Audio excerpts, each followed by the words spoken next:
तो गर्दन का दर्द बहुत ही कॉमन प्रॉब्लम है। बहुत सारे लोग इस समस्या से जूझते हैं, खास करके यंगस्टर्स होते हैं जो काफी देर तक पढ़ते रहते हैं या सही तरीके से अपना लैपटॉप या मोबाइल का यूज नहीं करते हैं, तो गर्दन की समस्या होना बहुत ही आम बात है। तो इस वीडियो में मैं आपको बताने वाला हूँ कि इस दर्द के कारण क्या है और इसका इलाज क्या है। 3 एक्सरसाइज मैं आपको ऐसे बताने वाला हूँ जिससे आपका नेक का पेन पूरी तरह खत्म हो जाएगा। तो इस वीडियो को लास्ट तक देखते रहिए बिना किसी देरी के। चलिए स्टार्ट करते हैं। तो जैसा कि मैंने बताया, नेक का pain young population as well as जो एल्डर पॉपुलेशन है, दोनों में ही कॉमन है। तो यंग पॉपुलेशन में जनरली एक्सियल टाइप का नेक पेन होता है। इसका मतलब ये है कि गर्दन के आसपास की मांसपेशियां हैं, जो वर्टिब्रे के बीच में जो गद्दियां हैं, जो डिस्क हैं, उनकी प्रॉब्लम की वजह से, या जो दो वर्टिब्रा के बीच में जो जॉइंट बनता है उसकी प्रॉब्लम की वजह से ये दर्द हो सकता है। यहाँ पे जो दर्द होता है वो नसों को नहीं दबाता है और ना ही वो स्पाइनल कॉर्ड को दबाता है। तो ऐसा तरीके का दर्द जनरली जब हम ज्यादा देर तक बैठे रहते हैं, एक्सरसाइज नहीं करते, यंग पॉपुलेशन में ऐसा दर्द देखने को मिलता है। इसका इलाज है बहुत ही सिंपल है, जो मैं आपको आने वाली वीडियो में बताऊंगा, तो बने रहिए मेरे साथ। तो अब बात करते हैं सर्वाइकल स्पॉन्डाइलोसिस की। तो सर्वाइकल स्पॉन्डाइलोसिस जनरली जो एल्डर पॉपुलेशन है, जिनकी एज ज्यादा होती है, उनमें देखने को मिलता है। स्पॉन्डाइलोसिस का मतलब है कि एज रिलेटेड चेंजेस। ये क्या है मैं बताता हूँ आपको अच्छे से। तो क्या होता है, जैसे जैसे एज बढ़ती जाती है वैसे वैसे जो हमारी बॉडी के टिश्यू होते हैं उसमें से जो वाटर कंटेंट है वो कम होता जाता है। ऐसे ही टिश्यू का एक एग्जांपल है, दो वर्टिब्रे के बीच में जो एक गद्दी होती है उसको बोलते हैं इंटरवर्टिब्रल डिस्क। वो भी ऐसे ही तरीके का एक टिश्यू है और उसमें भी वाटर कंटेंट कम होता जाता है समय के साथ में। अब जो वाटर कंटेंट कम होता है तो उसकी इलास्टिसिटी कम होने लग जाती है और वो काफी रिजिड स्ट्रक्चर बन जाता है, जिसकी वजह से रिपीटेड उसमें जो मोशन होता रहता है सर्वाइकल स्पाइन में, गर्दन की जो स्पाइन है उसके अंदर, तो इंटरवर्टिब्रल डिस्क है, जो गद्दी है, वो खराब हो जाती है और टूटने के बाद में पीछे स्पाइन है, जो नर्व है, उनको दबाती है। हड्डियां बढ़ने लग जाती हैं। ये जो हड्डियां बढ़ती हैं इसको ऑस्टियोफाइट बोलते हैं, जैसा कि आप इस फोटो में देख पा रहे हो। ये जो ऑस्टियोफाइट है ये भी नर्व रूट को दबाते हैं, ये भी स्पाइनल कोड को दबाते हैं और इसकी वजह से भी सिम्टम्स होते हैं। तो सिम्टम जनरली हो सकते हैं नर्व रूट के कंप्रेस होने की वजह से या पूरी जो स्पाइनल कॉर्ड होती है उसके कंप्रेस होने की वजह से। नर्व रूट स्पाइनल कॉर्ड से निकलती है और बॉडी के कुछ भाग को ही सप्लाई करती है। जैसे कि अगर मैं बात करूं मेरे हाथ की, तो इस वाले पार्ट में C6 जो नर्व रूट है, जो C6 वर्टिब्रे के नीचे से निकल के आ रही है, वो वाली नर्व रूट यहाँ सप्लाई करेगी।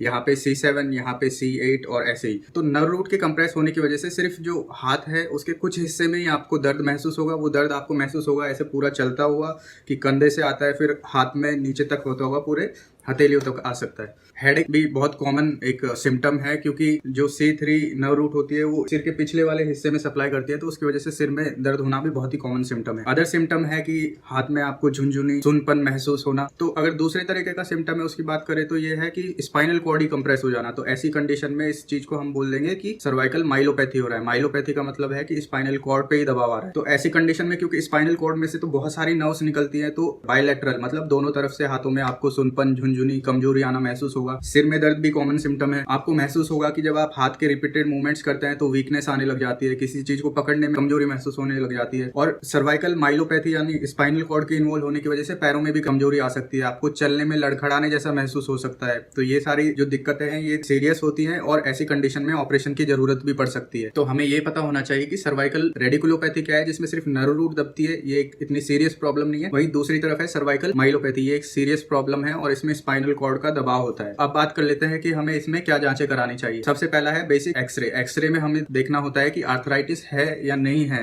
जो वर्टिब्रे है उनके बीच में। तो कैसे दिखती है, जैसा कि यहाँ साइड में फोटो में आप देख पा रहे हो, तो हड्डी बड़े होने की वजह से जो मैंने बताया था ऑस्टियोफाइट, वो दिखने लग जाते हैं। हड्डी के बीच में, दो हड्डी के बीच में गैप कम हो जाता है, जिसे बोलते हैं रिड्यूस डिस्क स्पेस। और क्योंकि अब हड्डियां आपस में रगड़ती है, तो जो जहां से वो रगड़ती है, एंड प्लेट होते हैं, जो एंड वाले पार्ट होते हैं, वो स्क्लेरोज हो जाते हैं, डेंस हो जाते हैं, वो ज्यादा व्हाइट कलर के दिखते हैं एक्सरे में। और साथ ही अगर ये सारे चेंजेस नहीं है और आप बहुत ही यंग हो लेकिन फिर भी गर्दन में दर्द है, जो डिस्क रिलेटेड प्रॉब्लम है या फिर जो मसल की वजह से जो पेन हो रहा है, उनकी वजह से जो रीढ़ की हड्डी का नॉर्मल कर्व होता है वो स्ट्रेट हो जाता है, इसे बोलते हैं straightening of the cervical spine. तो ये सारे जो चेंजेस है एक्सरे में दिखेंगे। अब बात कर लेते हैं एमआरआई कब करानी चाहिए। तो एमआरआई हमें करवानी चाहिए बेसिकली जब सर्वाइकल स्पॉन्डाइलोसिस हो, जब आपको दोनों साइड में झुनझुनी, सुनपन, वीकनेस हो, पैरों में भी दिक्कत आ रही हो, लैट्रिन पेशाब में दिक्कत हो, बुखार हो, या फिर आपका वेट कम हो रहा हो, या फिर आपको भूख नहीं लग रही हो। तो ये सारे थोड़े डेंजर वाले साइन है, ये दर्शाते हैं कि अंदर कोई और सीरियस प्रॉब्लम हो सकती है। तो ऐसी कंडीशन में एमआरआई एडवाइस करते हैं। ये सब तो हो गया कि भाई इन्वेस्टिगेशन क्या करानी है। अब सबसे इंपॉर्टेंट पार्ट है वो है ट्रीटमेंट। मोस्टली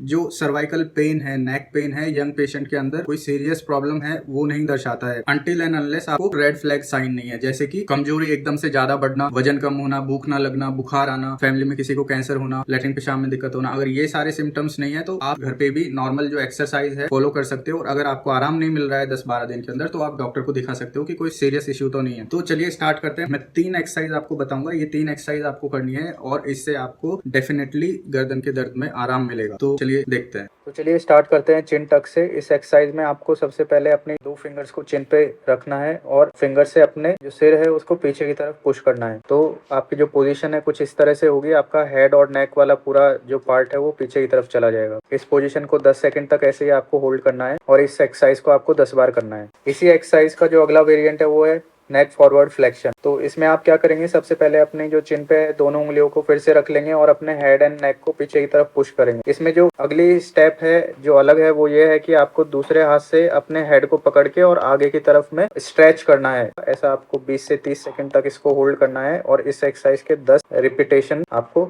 लगाने हैं। जो लास्ट एक्सरसाइज है वो है अपर ट्रेपीजियस स्ट्रेच। तो ये एक्सरसाइज आप खड़े होके या बैठ के दोनों तरीके से कर सकते हैं, जैसा आपको कंफर्टेबल लगे। सपोज आपको लेफ्ट साइड में स्ट्रेच करना है तो अपने लेफ्ट हैंड से अपने सिर को इस तरह से पकड़ना है और लेफ्ट साइड में इसको स्ट्रेच करना है। इस पोजीशन में आपको 20 सेकंड तक होल्ड करके रखना है और इस एक्सरसाइज को भी आपको 10-10 के रिपीटेशंस में लगाना है। जो सारी एक्सरसाइज है वो आपको 2 से 3 बार करनी है दिन में। तो इन एक्सरसाइजेस के अलावा आप गर्दन की गर्म सिकाई कर सकते हो। गर्म सिकाई करने से होता क्या है कि जो गर्दन के आसपास जो मसल्स होती हैं वो रिलैक्स होती हैं और रिलैक्स होने की वजह से दर्द भी कम होता है, प्रेशर कम पड़ता है 2 वर्टिब्रे के बीच में। गर्म सिकाई करनी है आपको 15 से 20 मिनट के लिए दिन में 2 बार। अगर बहुत ज्यादा दर्द है तो एनाल्जेसिक ले सकते हैं, लाइक डाइक्लोफेनिक, ट्रामाडोल और इटोरिकॉक्सिब, ये सारे एनाल्जेसिक ले सकते हैं। मालिश कर सकते हैं आप, जो क्रीम्स आती हैं लाइक वॉलिट्रा वगैरह। और उसके अलावा अगर गर्दन में ऐसे रेडिएट होता हुआ दर्द जाता है तो आप गाबापेंटिन, नॉरट्रिप्टाइलिन जैसे मेडिकेशंस है ये सब ले सकते हैं। ये सब आप टैबलेट वाला ट्रीटमेंट है वो सिर्फ डॉक्टर से कंसल्ट करने के बाद ही लीजिए, क्योंकि इनके साइड इफेक्ट होते हैं, इसलिए आपको खुद से कोई मेडिसिन नहीं लेना है। एक्सरसाइज आप घर पे कर सकते हैं, उसके लिए किसी डॉक्टर की एडवाइस की जरूरत नहीं है। लेकिन अगर दर्द सही नहीं हो रहा है तो डेफिनेटली आपको एक डॉक्टर के पास जाके दिखाना चाहिए। तो आई होप कि इस वीडियो को देखने के बाद में आपके सारे डाउट क्लियर हो गए होंगे कि क्या है सर्वाइकल स्पॉन्डाइलोसिस एंड मैंने किसी तरीके से आपकी मदद की होगी। अगर आपको लगता है हाँ तो प्लीज कमेंट करके जरूर बताइए, क्योंकि आप कमेंट करते हैं तो ऐसा फील होता है कि हाँ हम कुछ कर रहे हैं और मोटिवेशन मिलता है अगला वीडियो बनाने के लिए और बेहतरीन बनाने के लिए। Please do like, share and subscribe to this channel. Thank you for watching.